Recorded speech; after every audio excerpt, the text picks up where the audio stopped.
Once again, it's all about immigration. President Trump, when he walked down that escalator in 2015 and announced he was running for president, he made immigration the issue of his campaign.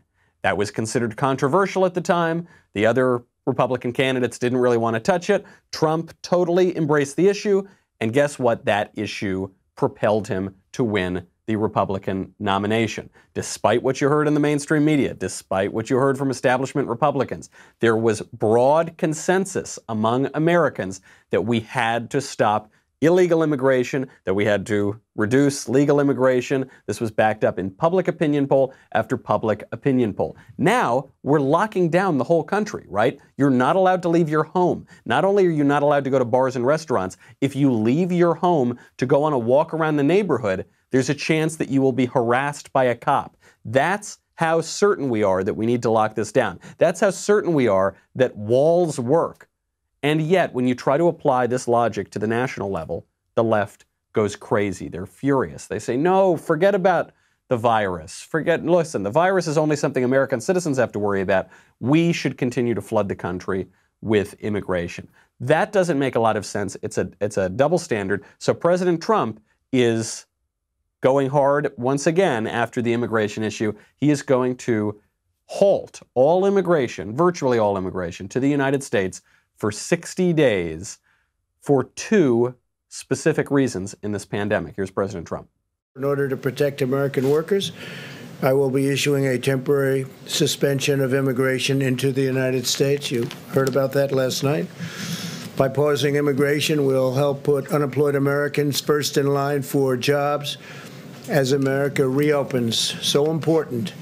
It would be wrong and unjust for Americans laid off by the virus to be replaced with new immigrant labor flown in from abroad.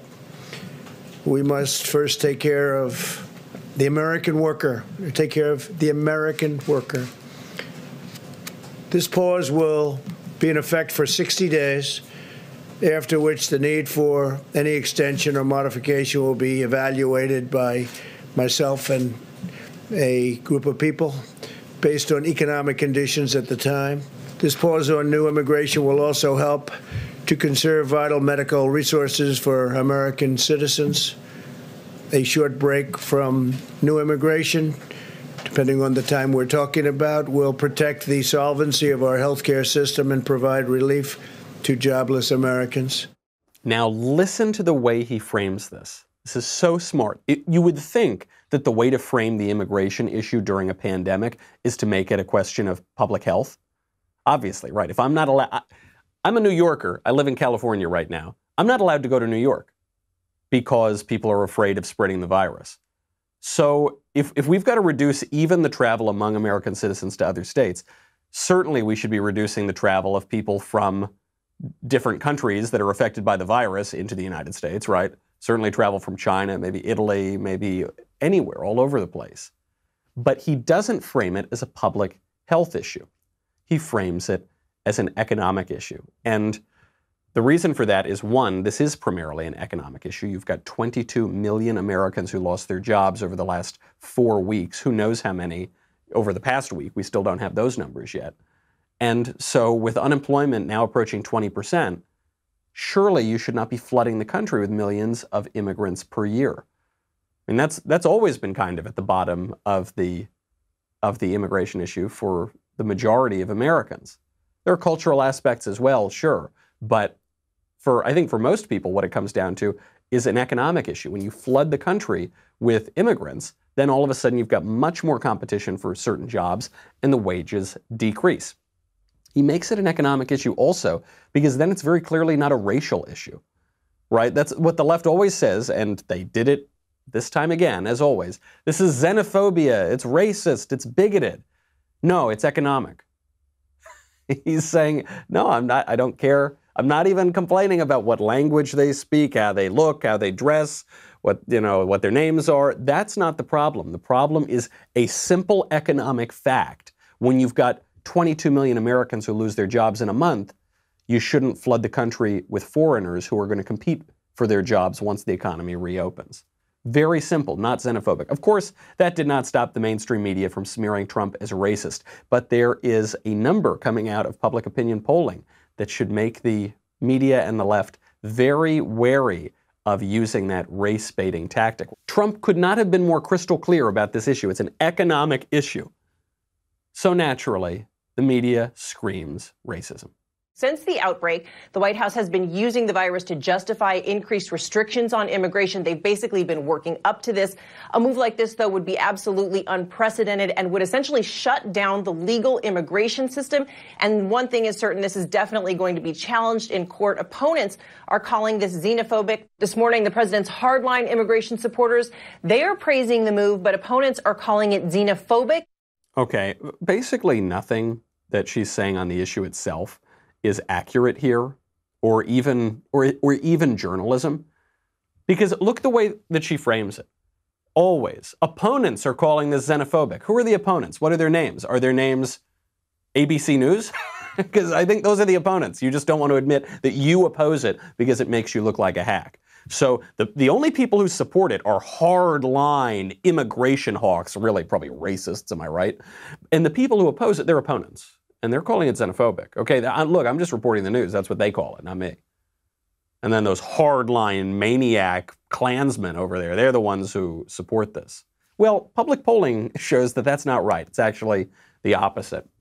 But then the way she even frames the issue, the whole issue is Trump has been building up to this. Oh, he was so happy when that pandemic came around. Oh, he couldn't be more happy about coronavirus because it gives him a chance to shut down immigration, which is so unfair and wrong and illogical. No, it's not. It's perfectly logical. You're saying everybody's got to shut down except the immigrants? The immigrants get to flood the country by 2 million a year? I don't think so. So they're pushing this xenophobia narrative. Not just her, though. You're getting even actually more from ABC on the bigotry, on the racism, on the xenophobia.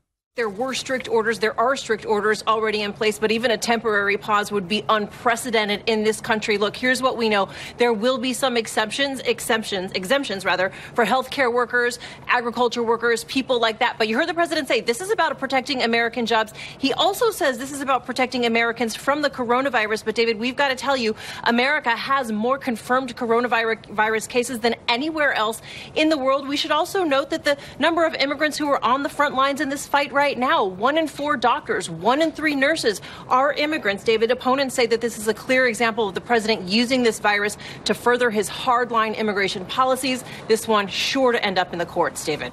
That's what opponents say. Hi, that's my report. I am opponent. Virtually nothing that she just said here is true. She says it would be unprecedented to drastically reduce immigration. We've done that multiple times in this country. Most notably in 1924, we more or less shut down the immigration system, and that persisted for decades until Teddy Kennedy reopened the whole thing and transformed the country in a hope to try to get some more votes for the Democratic Party.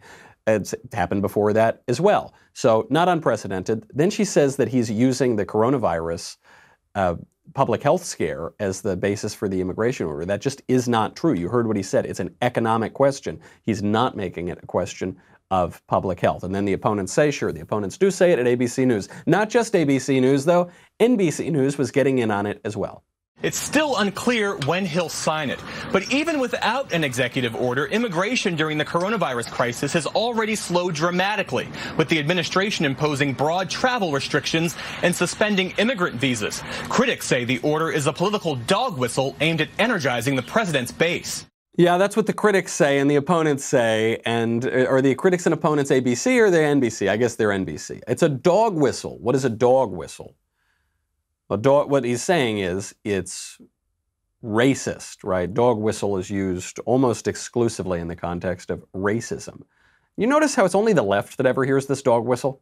The right never seems to hear it. Guess that would make the left the dogs, doesn't it?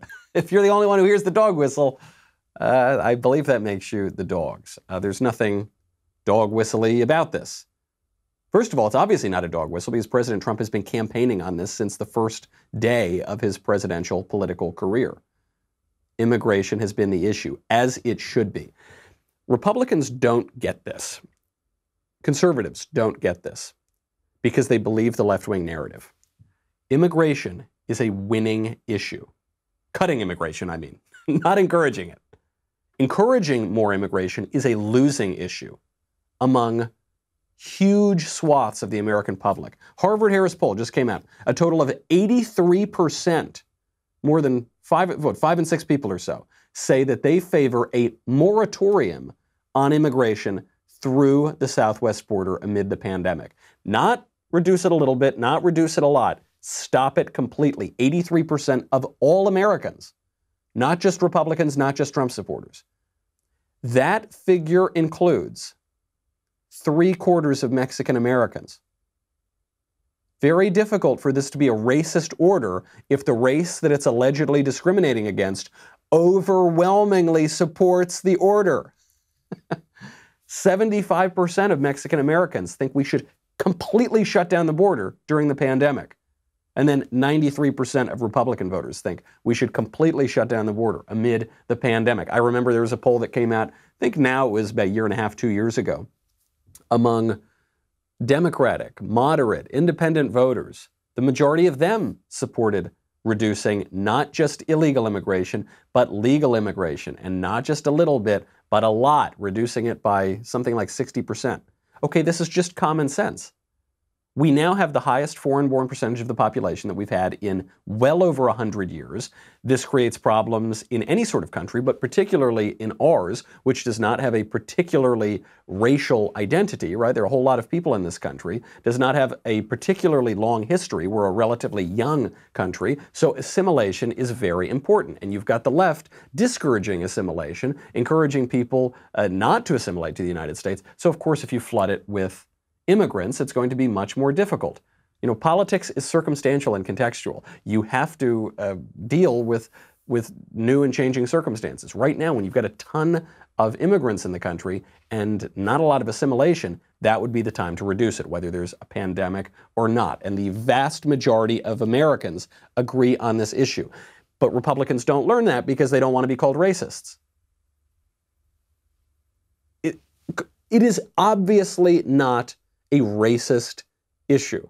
Ask the 3/4 of Mexican Americans who support the order. What people are not getting is that immigration matters because it is an existential issue in a democracy.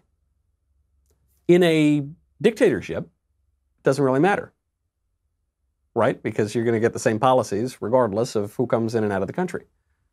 In a monarchy, in an oligarchy, sure.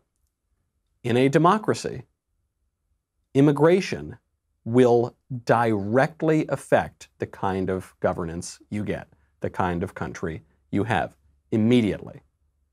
When the people decide how the government is run, then it really, really matters how the people are made up.